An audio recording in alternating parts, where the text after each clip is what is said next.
Welcome everybody. Now, my name's Rob Walton. I'm the General Manager of Operations at the County of Brant. And I'm the facilitator for tonight's Zoom meeting on water and wastewater rates in our public consultation. I'm going to turn it over to Mayor Bailey to bring greetings as the mayor and to introduce our councillors that are with us as well. Mayor Bailey. Thanks, Rob. Yes, thank you everyone for joining us this evening to our information session on water, wastewater. It's probably one of the most important things we do in the County of Brant, and it's probably the thing we know the least about. It's very important that we have this meeting tonight just to make everyone aware how things work and how the rates are set. I know that the councillors that are with us tonight, I know that Councillor House is here, Councillor Ferrier, Councillor Bell, Councillor Coleman, Councillor Chambers, Councillor Wheat, and Councillor McAlpine. I didn't hear back from the other couple, but I would imagine if I had to bet that they're on it and just didn't get back to us in time. So thank you for everyone for showing up, and I'm sure it's going to be an interesting evening, hour or so. Back to you, Mr. Walton, and do your thing. Thank you, Mayor Bailey. Also on our call tonight, we have Jim Berzesi, who's our consultant with BMA Consulting, and he will be doing a presentation. We have Alex Davidson, who's the Director of Water. We have Heather Mifflin, who's the Director of Finance and the County Treasurer. We have Vanessa Graves, who's one of our senior accountants and has worked on our team on this project. And we have Matt Tahant and Mike Biggins, who are with the water and wastewater operations in our environmental services. Just a few things about tonight's meeting.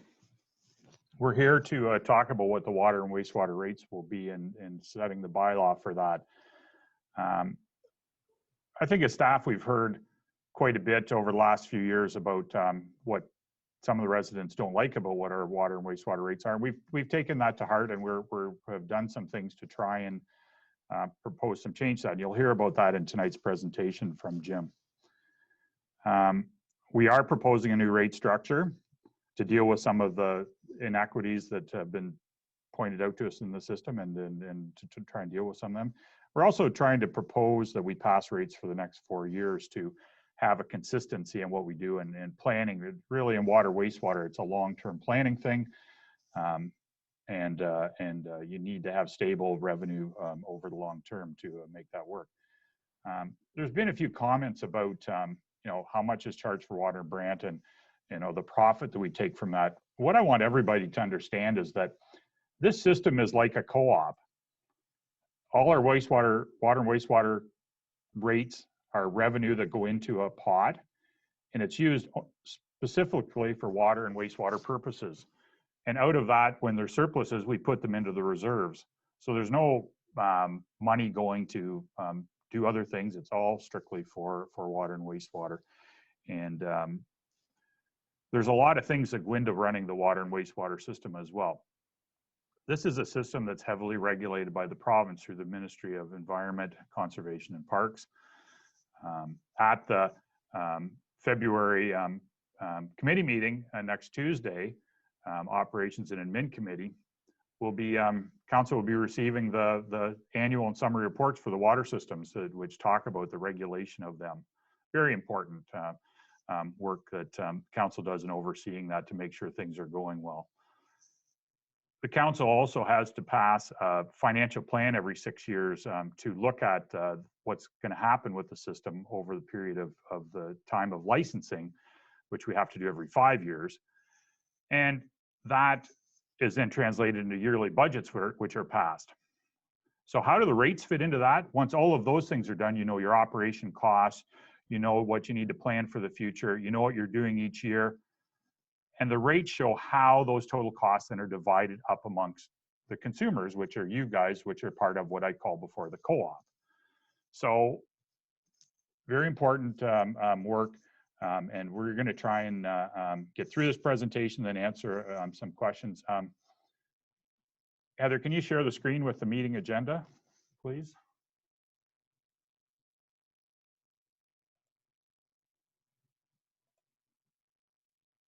Is it? Okay, so tonight we're in the welcome and the introductions right now. That's going to be very soon over. I'll then pass it over to Jim from BMA, and he's going to go through a presentation, probably about 15 minutes, I would think. Then we're going to go into two different question and answer themes, one from some of the questions that were put into Engage Brant. There seem to be about 3 themes in there, and we'll answer those questions directly. And then we'll go to answer your typed in questions received during the meeting. And we'll answer all of those questions you type in that are pertinent to water and wastewater rates. If there are questions that are not pertinent to water and wastewater rates, we'll still try and answer them, but we'll try and do that directly to you.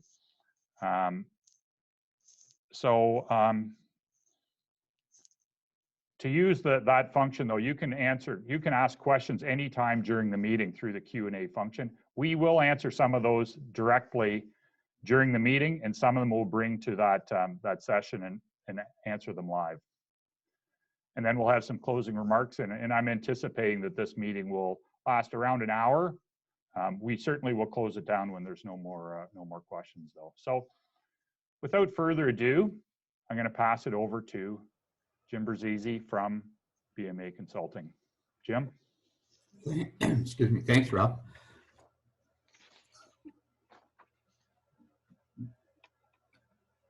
Just get the presentation called up here.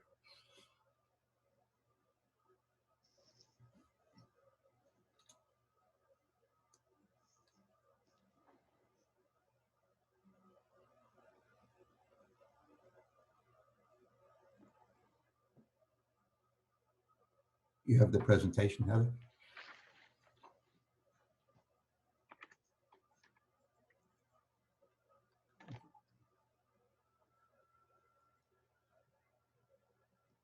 Thanks again. So if you go to the next slide, Heather.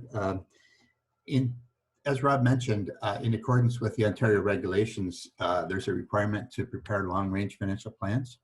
And in fact, we prepared those in 2019. And what we found as a result of the preparation of those long-range financial plans, Brant County is committed to providing water and wastewater rates that are sustainable, fair, and affordable, while also sufficient for funding the cost of operating and maintaining Brant's infrastructure, which is extremely important. You want to make sure that you have funds available to maintain that infrastructure, replace or repair that infrastructure when the need arises. Now, Brant County, once we've identified the revenues, the next phase of the project is looking at the rates and the rate structure to ensure that the rates meet the goals and objectives of the county. So if we go to the next slide, as I say, this is an overview of the process we undertook. As I said, we prepared a long-range financial plan in 2019. In terms of this particular part of the study, which is developing a rate structure, what we did is we looked at the existing rate structure and compared it to goals and objectives, which I'll talk about in a few minutes. We benchmarked the rate structure against other Ontario municipalities. We set goals and objectives. What are you trying to achieve in terms of a water and wastewater rate structure? We looked at various options, which I'll talk about. And then finally, we conducted an impact analysis based on the various options. So in terms of the process from here on, we have already prepared a council information session, and this evening we are having a virtual public consultation. Then from that, we'll receive input from the public and prepare final recommendations, which will go to the admin and operations committee, and then ultimately to council. We're looking at potentially an implementation date of May 1st, 2021 for a new rate structure. So as I say, the first step is establishing the goals and objectives.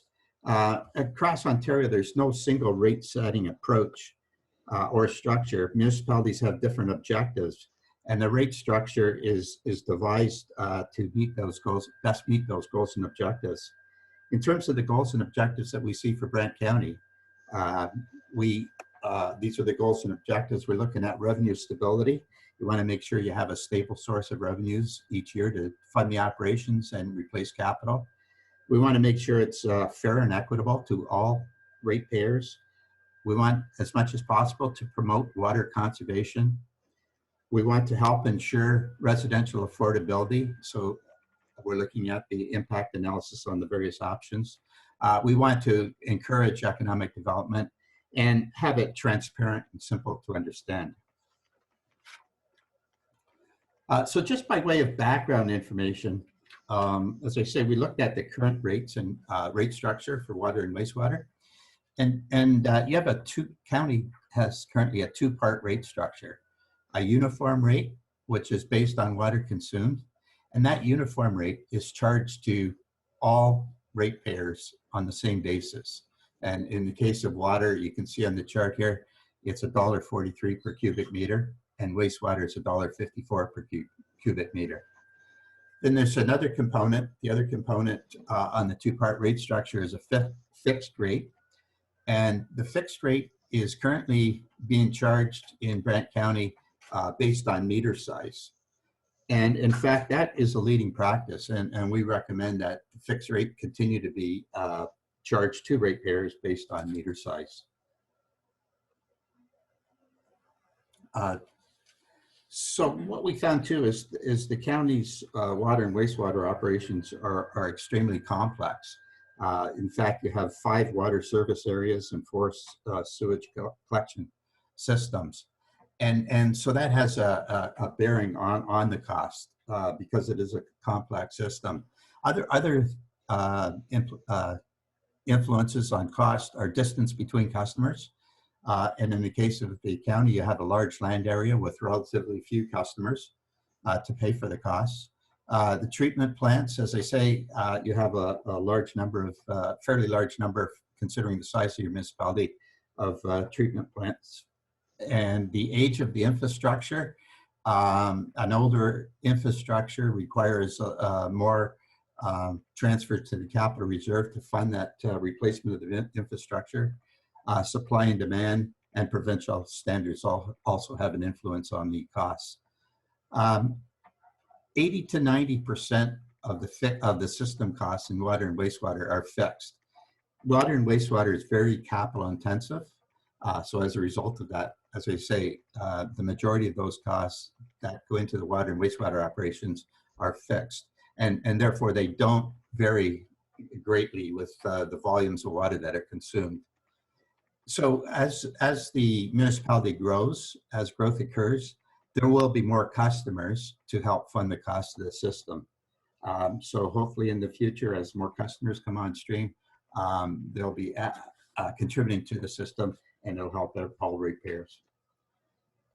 We looked at the monthly consumption, and you can see from this chart that the residential consumption in the summer months is considerably higher than the rest of the year.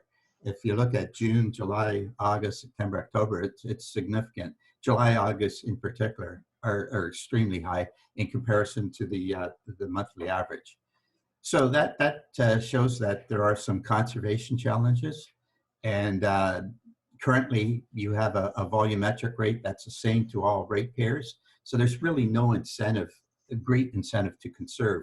And the other thing too is you have a high fixed component of costs. So we have to consider those things in establishing a future rate structure. As I say, conservation is one of the goals and objectives. So we looked at the various options, and as I say, you have a two-part rate structure in the county.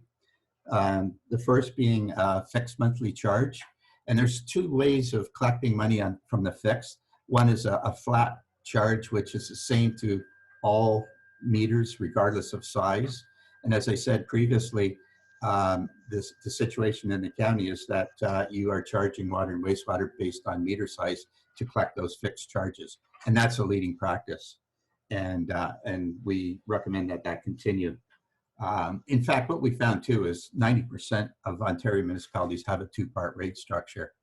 In terms of the volumetric rate, there's various ways of collecting the volumetric charge, and I'll further describe these, but there's a uniform rate, the same rate charged to everybody, an inclining rate, a declining rate, humpback rate, and a seasonal rate. And again, I'll explain these a little bit further as I go through this presentation. The next slide is, so when we look at the fixed component, as I said, municipalities set their own policies on how much of the cost to recover from fixed. And when we looked at, we looked at actually over 100 municipalities in Ontario, and the amount to be recovered from fixed ranged from a low of 0%, in other words, they had no fixed, to a high of 100%. Typically, those municipalities had no meters. In the case of Brant, you're collecting in water 67% of the water costs from the fixed component. And in case of wastewater, you're collecting 45%. And you're only collecting 33% of water from the volumetric and 55% from the wastewater. When we did the survey of 100 different municipalities and we compared the average of what is being collected from fixed versus volumetric, what we found is that the average in water was about 43% from fixed, and in wastewater is about 41%. So you can see that in the water in Brant, you're collecting much more than the average of the 100 municipalities from the fixed component.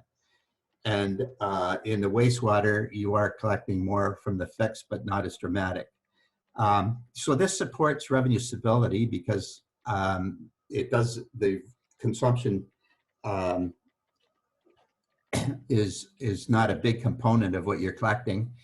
And most of it's being collected from fixed, so that supports revenue stability. However, it doesn't support water conservation. We saw that in the summer months, your water conservation in the residential sector increases significantly.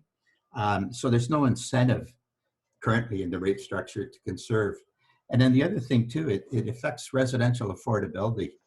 You can have a very small user, but because you have a fixed cost, those costs to that small user would be fairly high. So if we go to, so as I say, we looked at the various types of volumetric rate structures. Uniform, which is, as I say, which you're currently employed in the county. We looked at a conservation rate structure, which as you consume higher consumption, the rates increase. So there is an incentive to conserve in the inclining rate structure. And then there's also a declining rate structure. So the lower volume consumers would pay more than the higher volume consumers, and that's for economic development purposes. And we ran various options on an inclining and declining rate, but they didn't meet a lot of the goals and objectives. So so they were discounted after looking at the analysis. The other rate structure is what we call the Humpback. And this meets most of those goals and objectives we talked about earlier. And what happens in a Humpback rate structure, you have a rate for a certain consumption, then it increases for conservation, and then there's a further increase for there's really high residential users, so they would pay a lot more, and then it would drop back down for economic development purposes to the very large users in the commercial sector.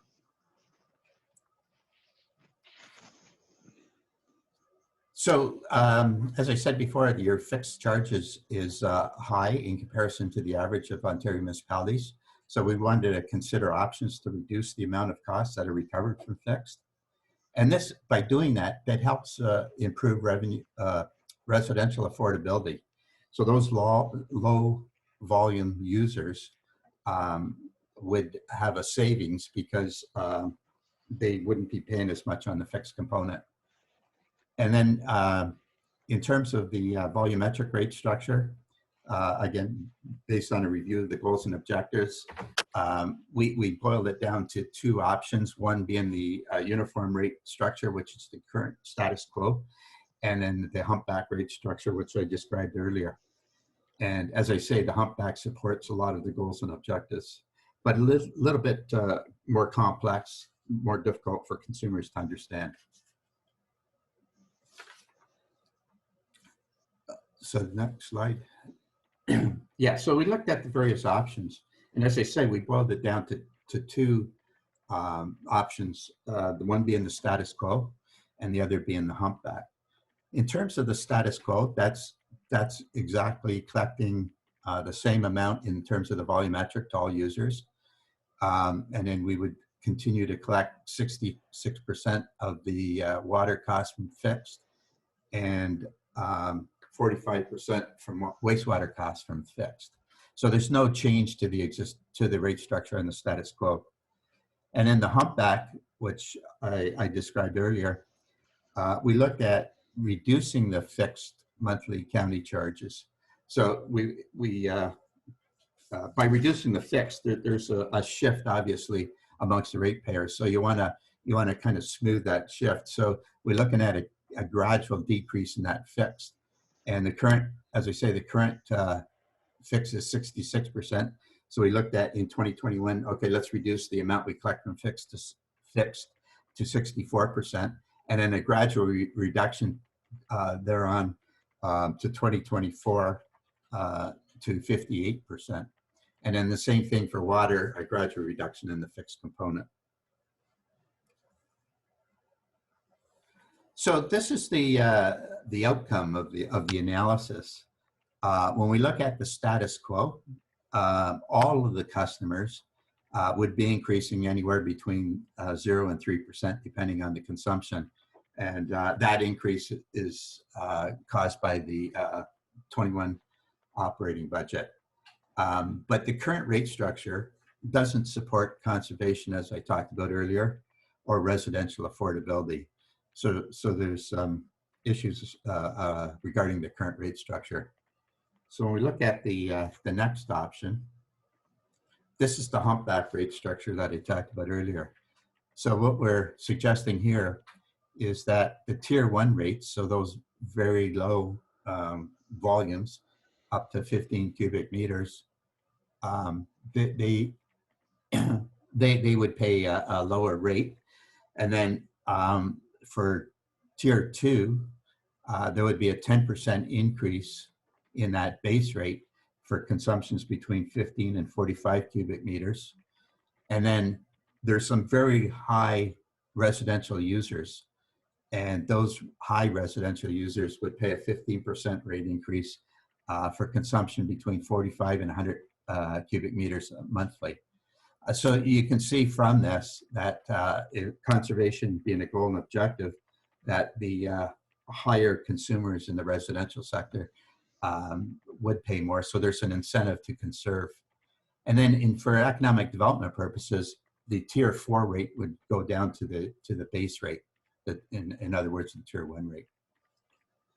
So when we look at the impact to the ratepayers on this, you can see from this chart, it's fairly busy, but in the residential sector, 23, as a result of employing the humpback, 23% of the customers, these are the customers that have 7.5 cubic meters per month or less, they would experience no increase, or in some cases a decrease up to 5%.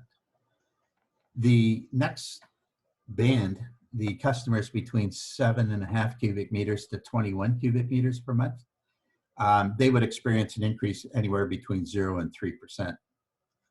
Then when you get up into the next band, and that's 61% of the customers, then when you get up to the next band, these are customers, high volume residential customers that use anywhere between 21 and 47.5 cubic meters a month. They would experience an increase of between 3 and 8%. So you can see there's an incentive to start conserving. And then when you get into those extremely large residential customers, they represent about 1% of the customer base. These are customers that use 47.5 cubic meters a month or more. They would experience an increase between 8 to 15%. Next slide. And then in the case of the commercial customers, you have a significant number of small commercial users, things like variety stores, maybe restaurants, that type of thing.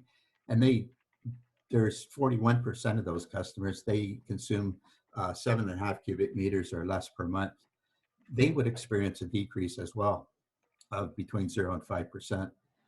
And then when you get into commercial customers, 7.5 to 21 cubic meters a month, there's 24% of the commercial customer base in that category. They would experience an increase of 0 to 3%.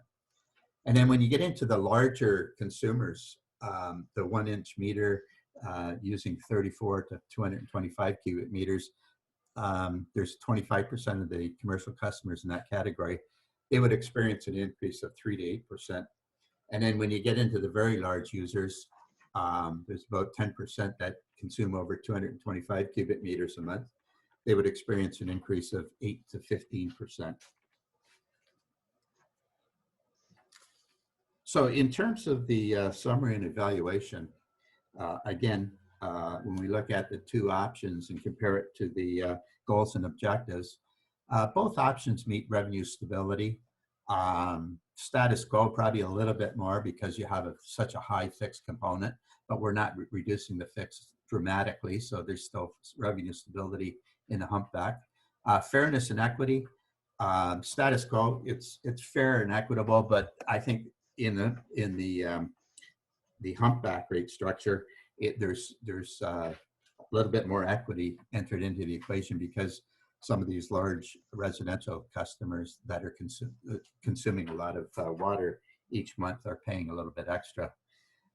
In terms of conservation, the Humpback meets conservation efforts more than the status quo. There's no incentive in the status quo to conserve, where we built into the Humpback conservation measures by increasing the volumetric rate. The status quo is a little bit more simpler to understand, but the Humpback is understandable. In terms of residential affordability, the status quo doesn't do anything for the low volume customers, whereas the Humpback rate structure, you saw that there was a decrease in about 23% of the residential customers. So it helps residential affordability.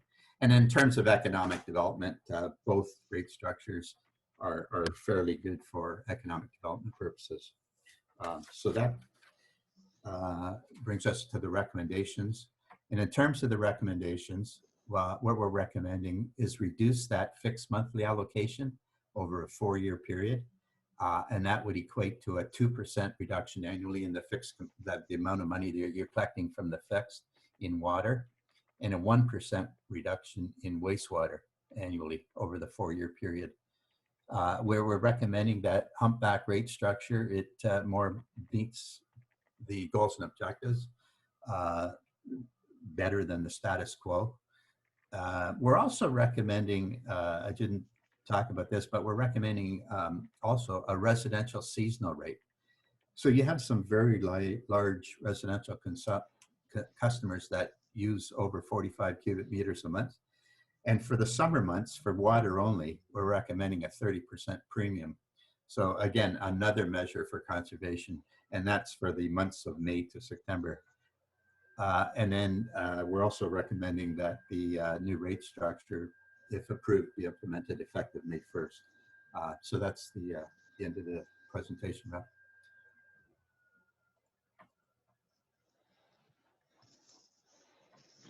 Thanks, Jim. Just so everybody knows, we've been trying to answer your some of the questions as we have gone along, and a couple of us have worked on that.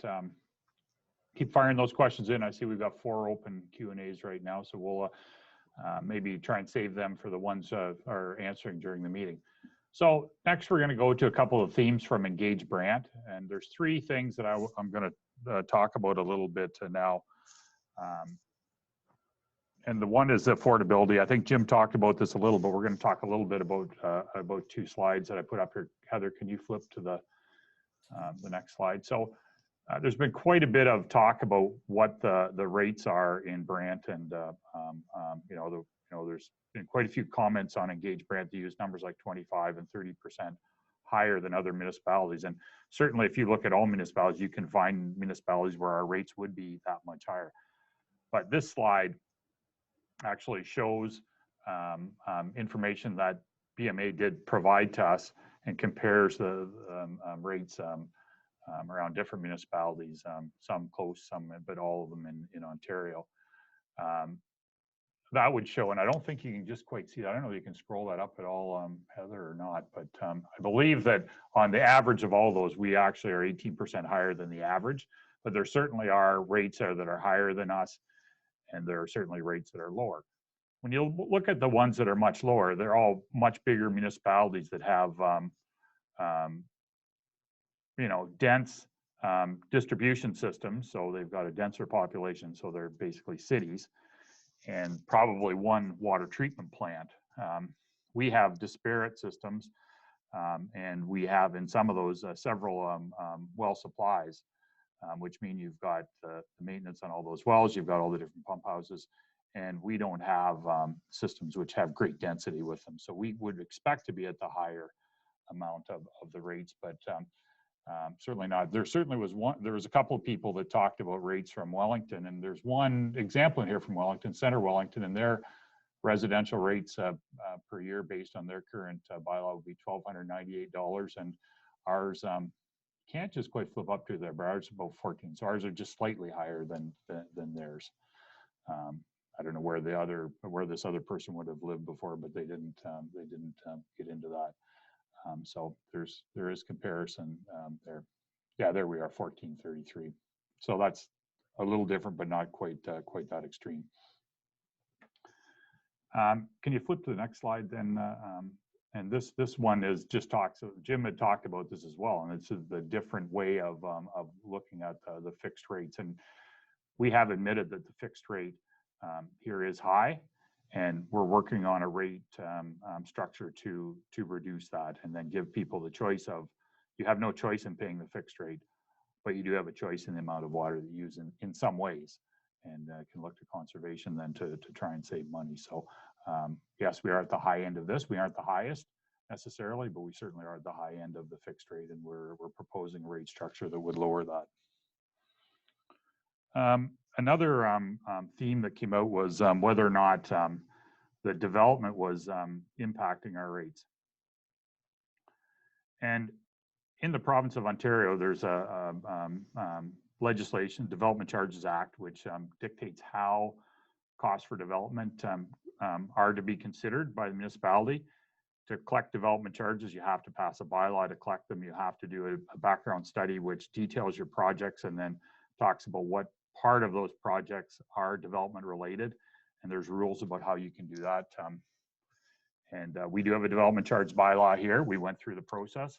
I would encourage everybody to get involved the next time we have that, because not only does development charges affect the people which are going to come and buy a new house and pay the development charges, or excuse me, build a new industry, but it impacts other people too, because we get doing projects that have benefit to the existing people, then through either rates or taxation, some of that money has to be collected as well. So, so you know, that does have impact on every person, and we encourage everybody to participate. But as I said, the charging of rates to development is regulated by the Development Charges Act, and the county is very diligent in making sure that that happens, and trying to collect the amount that we should from development. And the last development charges bylaw was passed, we collected the amount that was proposed in the bylaw, so we did not reduce that. So, and the last theme that I'd like to talk about before we get into the open Q&A is wastewater charges, and how we're all metered here in the County of Brant, and we're just about completed the project to put in the new meters everywhere and do the automatic meter reading system that we've got. COVID has slowed us down a little on that, but that project is very near complete. So we are a fully metered municipality, but in any municipality like ours, we only measure water taken out of the system. We have a handful of industries where we would actually measure wastewater, which goes into the system. But measuring wastewater in small volumes is a very difficult process, and it is not done as an industry standard anywhere in North America on residential or small users. So you are right that if people do use a lot of water for irrigation or washing their car or other uses which do not go down the do not go down the wastewater system. Yes, you will pay wastewater rates on those, but that is the industry standard. To do it that way, and is they say it'd be very difficult and very costly to measure wastewater volumes on small volumes like in a residence. So those are the three that I wanted to talk about. So let's go to our Q&A here, and we'll see what questions we have here. Here we have one from Paul at 6:30 here. It appears that a high volume residential customers will face a larger increase percentage-wise than a commercial customer using the same volume. Is this correct? No, that isn't correct. The rates that you pay are the same. The only difference is going to be the large volume residential customer will pay that irrigation rate in the summer when you're over 30 cubic meters. But otherwise, the rates, your fixed rate is based on your meter size, and then the volumetric rates are all the same. Jim, do you want to help out with that answer a little? Yeah, in terms of the humpback rate, the rates go up as consumption increases. It's for residential and commercial, but then the fourth step down rate will benefit the commercial users. Yeah. Here's another question for you, Jim. Can I get an average water usage and cost for my neighbors or street or subdivision so I can judge how I'm doing? So in our study, we used a standard number for, was it 20 cubic meters per month, Jim? Or is it 22? Yeah, about 18 cubic meters a month. But in our thing that we did the standards on, what was the number in there? 200 cubic meters a year. What's the math on that? Alex, you got your calculator there, don't you?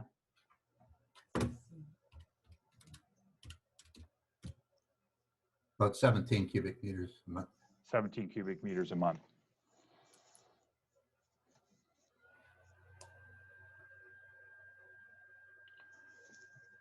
Paul has asked a question here. Last summer, there was water availability issue in the Mount Pleasant area and restrictions were put in place. Has there been any consideration regarding solving this problem? I'm going to ask Alex Davidson to answer that question.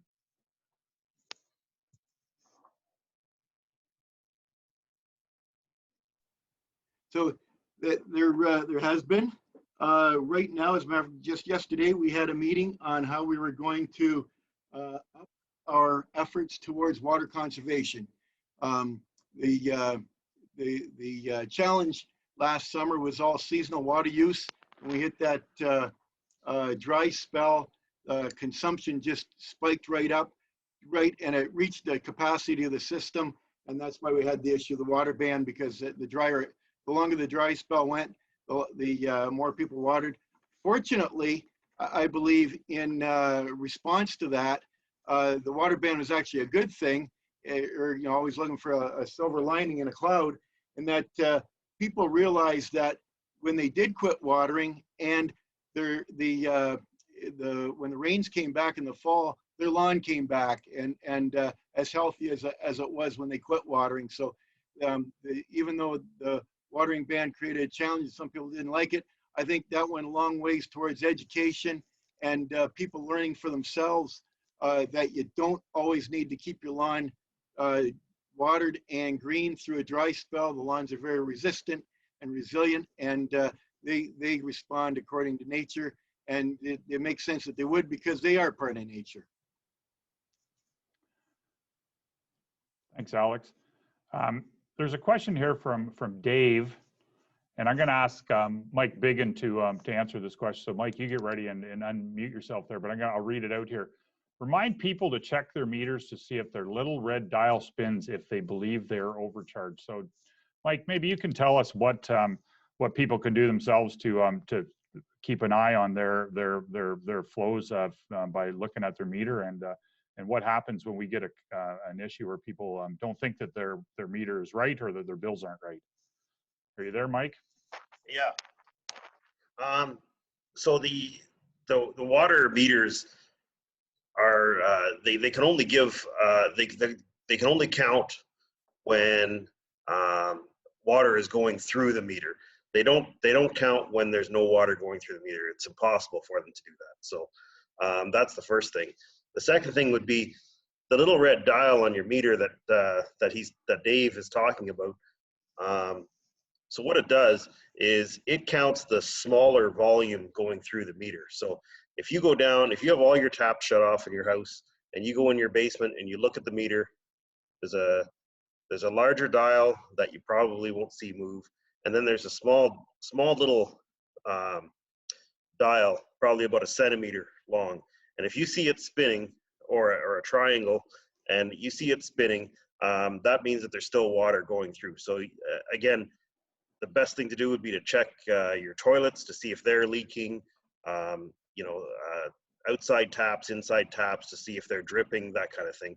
And then you, if you go down there and it's not spinning when all your taps are off, you're in good shape. Your system is, your plumbing is good, and you don't have anything to worry about.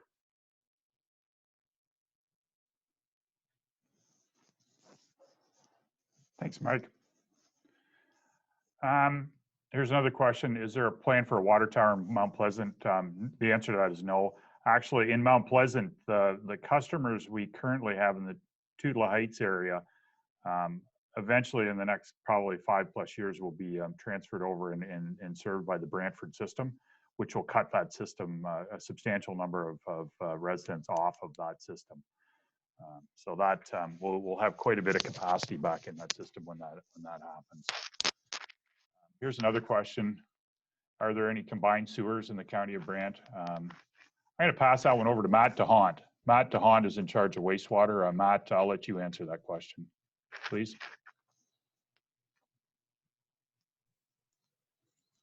Yes, with regards to the combined sanitary and storm sewers, fortunately, the age of the sanitary sewers within the county are fairly recent, within the last, since 1960. So we do not actually have any combined sewers within the county, which we're very fortunate.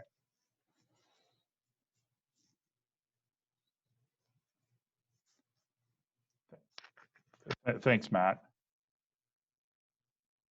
Here's a question from Nathan. Will the county invest in water conservation programs, in brackets, bulk purchase of rain barrels, to help reduce the percentage of very high users?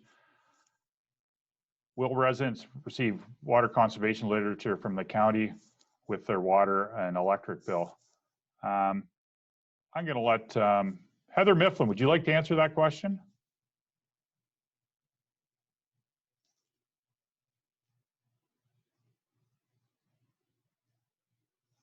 Heather?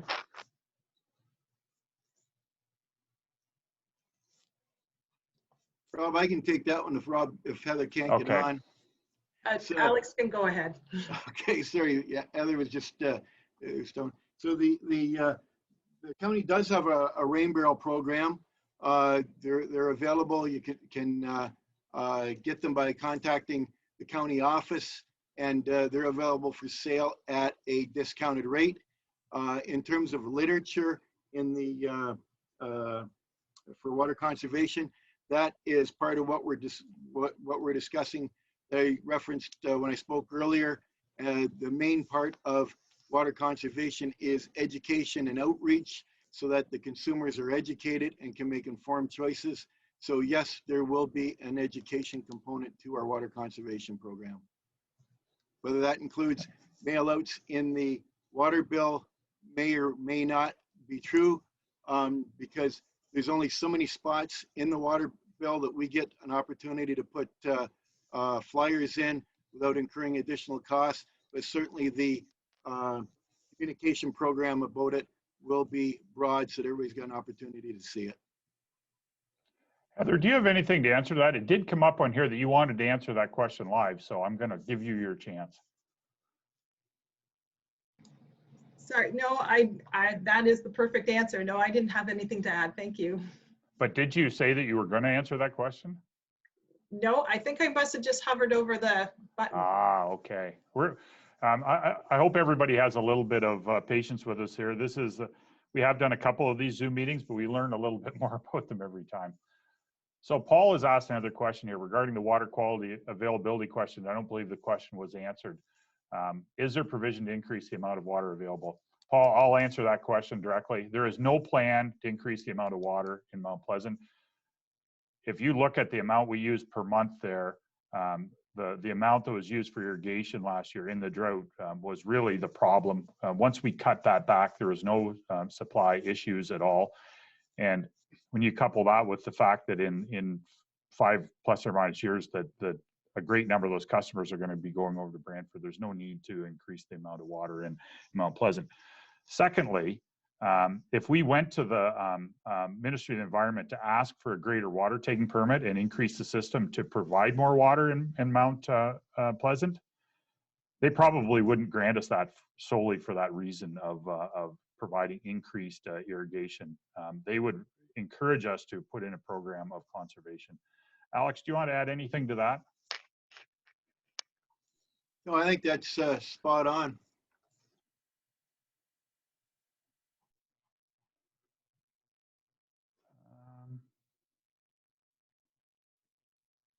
Okay, there's I'm going to pass this question over to, this isn't a rates question, but we're going to answer it anyways. Mike Bagan, here's the question. Water in Paris is really bad currently, very chlorinated and hard. Would you like to speak to that, Mike? Yeah, sure, no problem. Can you hear me okay, Rob? Yep. Okay. So the water in Paris is hard. There's no question about that. We take water from bedrock wells, and bedrock wells have hard water in them. We do try and combine as much as we can with shallower wells to reduce the hardness, but bedrock wells in Paris are hard, much like it is in, say, a city like Guelph. Guelph has even harder water than we do. As far as the chlorine smell or issue that you're having, that is a good thing. We're required to put chlorine in the water, and we do put chlorine in the water in Paris. The chlorine can be reduced in your drinking water if you just put water in a pitcher or something and put it in your fridge. The chlorine smell will be gone, you know, the next morning.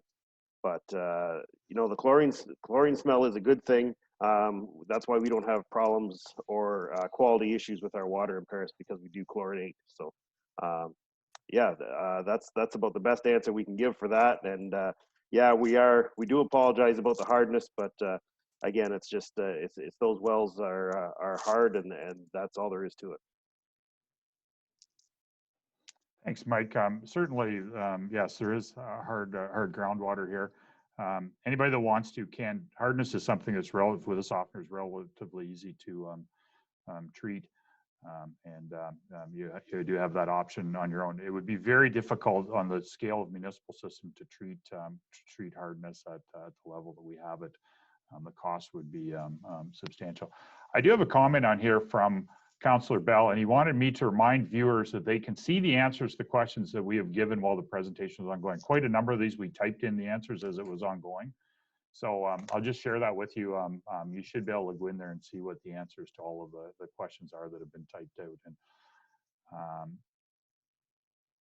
one more question here that I see: are there plans to encourage residents to adopt stormwater LID practices? So adopting stormwater LID practices, the county actually has started to adopt some stormwater LID practices, and there are several developers which have promoted them in subdivisions. So, and in the areas where you have sand and gravel soils, it's certainly much easier to do than it is in areas where you have clay. So in the County of Brant, there's a very varying soils in different places. Paris certainly has some substantial gravel in areas. For example, the Cedar Street project, which we're proposing this year, part of that project for stormwater will be LID. There are 2 developments on that street which currently have LID features, and a third one which is proposed. There's other projects where they're being proposed as well. Retrofitting LID is mostly quite difficult when you've got, you know, existing lots and the like, but we're certainly looking at it in new developments. Yeah, so if anybody has a question, please type it into the Q&A section here, and we'll try and answer it. I believe we've answered all the questions either by typing or live so far.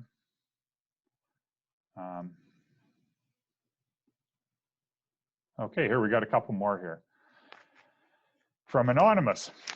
If I was getting a new lawn, would I be able to get an exemption from the wastewater cost? Or if the Humpback method is chosen, could I receive an increase over the 45 cubic meters? I'd have to go to Alex and ask him that question about what happens right now when you get an exemption for watering sod. Do you get an exemption from the wastewater for that? No, so currently there is no exemption. When somebody installs a new lawn, the best thing about to do when you install a new lawn, have some foresight when you're doing it. Put it in the spring or the fall. Don't put it in the middle of July or August and try to encourage it to grow while you know, during the heat of the summer. Good planning goes a long ways. Planning of the schedule goes a long ways towards mitigating your costs and efforts towards establishing a new lawn. The water conservation bylaw that we currently have provides for outdoor water use on odd number days according to on the day of the calendar according to the day of the week. So if your municipal address is an odd number, say 23, well then you could water your lawn on odd number days of the calendar. There is an exemption to that in that for the first day or two when you are establishing your lawn, you can water on both the odd and even numbered day. But we still, like the restriction for the times is from 7 in the morning till 9 in the morning and 7 in the evening until 9 in the evening. And the reason to have those times as well is if you put water out during the heat of the day, a lot of it just evaporates. And if you put it out at night, people will say, the agriculturalists will say that it's promoting mold growth and other things in your lawn. So we've tried to set things up to accommodate people that want to have, while we don't encourage it, we try to accommodate in some fashion those that want to have outdoor water use for their vegetation. Thanks, Alex. I'm going to add a little bit onto that. There's a question before about permits for sprinkler systems, and I don't believe that we have that right now, but I think it's something we should consider getting. And the one reason for having a permit, even if it wasn't necessarily even a fee for it, is so that people with sprinklers, so we could get them off peak with their usage, so that we could run them when we're not at the peak usage, which I think would be an advantage to us, to the system for sure. The other thing is thank you, Anonymous, for bringing this up, because I think as we implement this potential surcharge in the summer, I think we have to think of a couple of things related to how things like new sod would work. And clearly, Alex is right. We want to discourage that in the months of late June, July, early August for sure. Putting sod down at those times of year. If you want to put it down that time, you should pay the premium because you're going to need all the water you can get. Choosing a better time of the year is definitely the better way to go for that. But that and permits for in-ground sprinkler systems should be something we should be looking at. And there's another question here. Can we expect the county buildings that normally use sprinkler systems to follow the Conservancy proposal? I'll have to admit, I don't know how many county buildings actually have sprinkler systems. I'm not aware that there's a great ton of them, but I think that it's a good thing for somebody to point out to us, and we should be trying to do our best too. So we'll be trying to catalog that and make sure that we're following the rules and trying to conserve as much as possible as well. Okay, anybody else got any questions? I think think that we've answered any questions. If anybody thinks we haven't answered a question there, just type it in and alert us to what we haven't answered.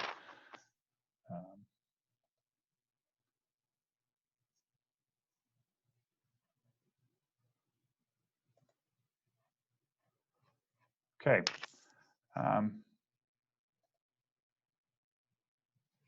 So we're down to, there should be a next slide here, Heather, which has the, okay. I encourage everybody to go online onto Engage Brant and to, there's a survey and a feedback form there that you can fill out.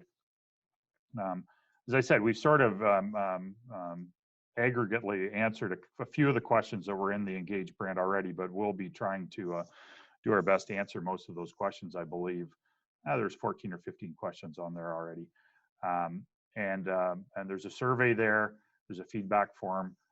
We'll be taking any input until in February 28th on that, so I encourage you to do that.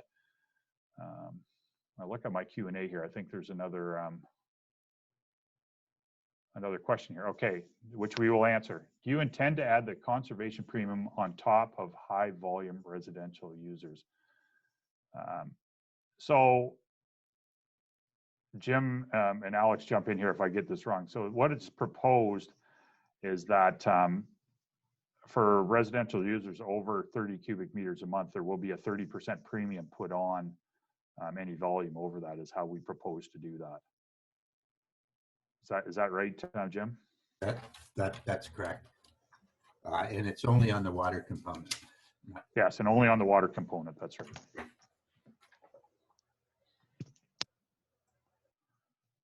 Okay, so please come and fill out the survey.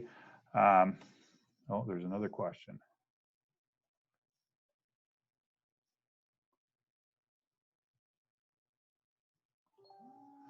Oh, this is personal. How long has Alex worked with the county? He's worked here quite a long time and he is well educated, yes. Yay, Alex.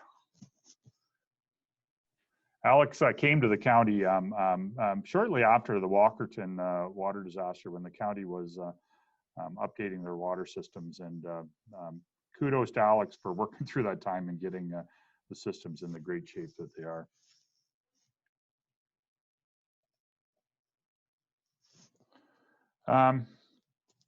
So closing remarks, I don't have anything really formal here, but I'd like to thank everybody for coming out.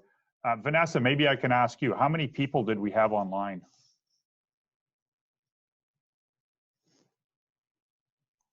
You there, Vanessa? Yep, no, I'm here. So including counselors and staff, there was a total of, my math here is not working, 33. Yeah, and Gary put up here that it was up to 40 at one time, so not bad. I've certainly been through, for everybody, for the record, I've been to a lot of public gatherings for setting rates over the years, and there's a lot of those we could hardly draw flies to. So thank you everybody for participating. We have listened over the last few years to the comments that have came, both from residents and from counselors. I think that that the new rate structure that's proposed tries to address those as those issues that have been brought up for the the low volume users, the lack of the rate structure to deal with conservation, and then the fairness of the people that use more water and paying more. I think it hits on those cylinders for sure, and we certainly look forward to your remarks. And so the next stages will be there will be a report going forward to the Operations and Administration Committee meeting in March. I believe the date of that is March 16th. And from there, we'll be proposing to pass a bylaw to implement the rates come May 1st. And let's hope that at the committee meeting, there's some good, healthy debate on this, and we come up with a good solution. Okay, there's one more question here, and we'll try and answer that.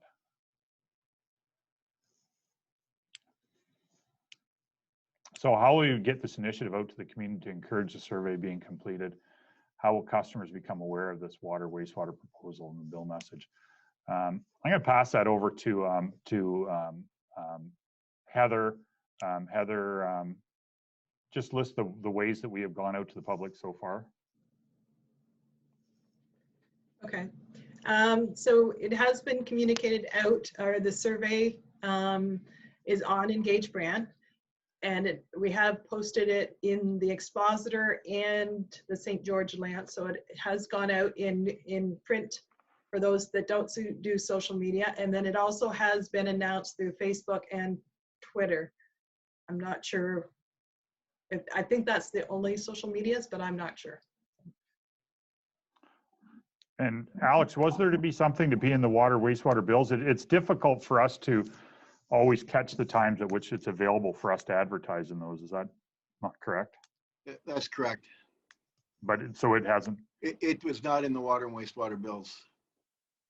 Yeah.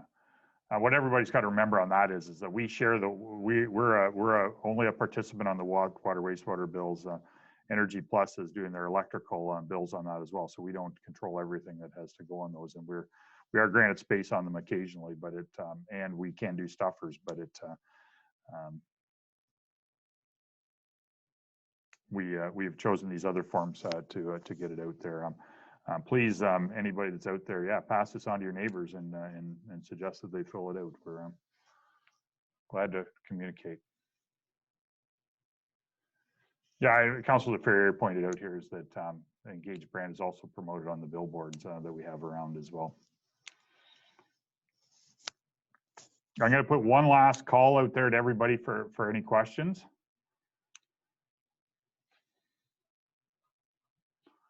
Okay, so thanks everyone for coming. You know, this whole Zoom and virtual meetings is a new thing to all of us. I think, you know, we got a relatively good number of people out to this tonight.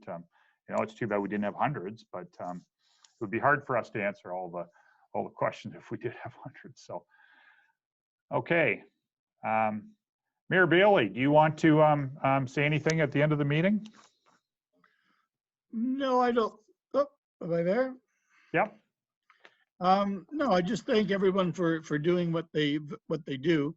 I don't know whether people know it or not, but the water is one of the things that fall right on the shoulders of the responsibility of the mayor. So whenever I know Alex is at work, I feel better.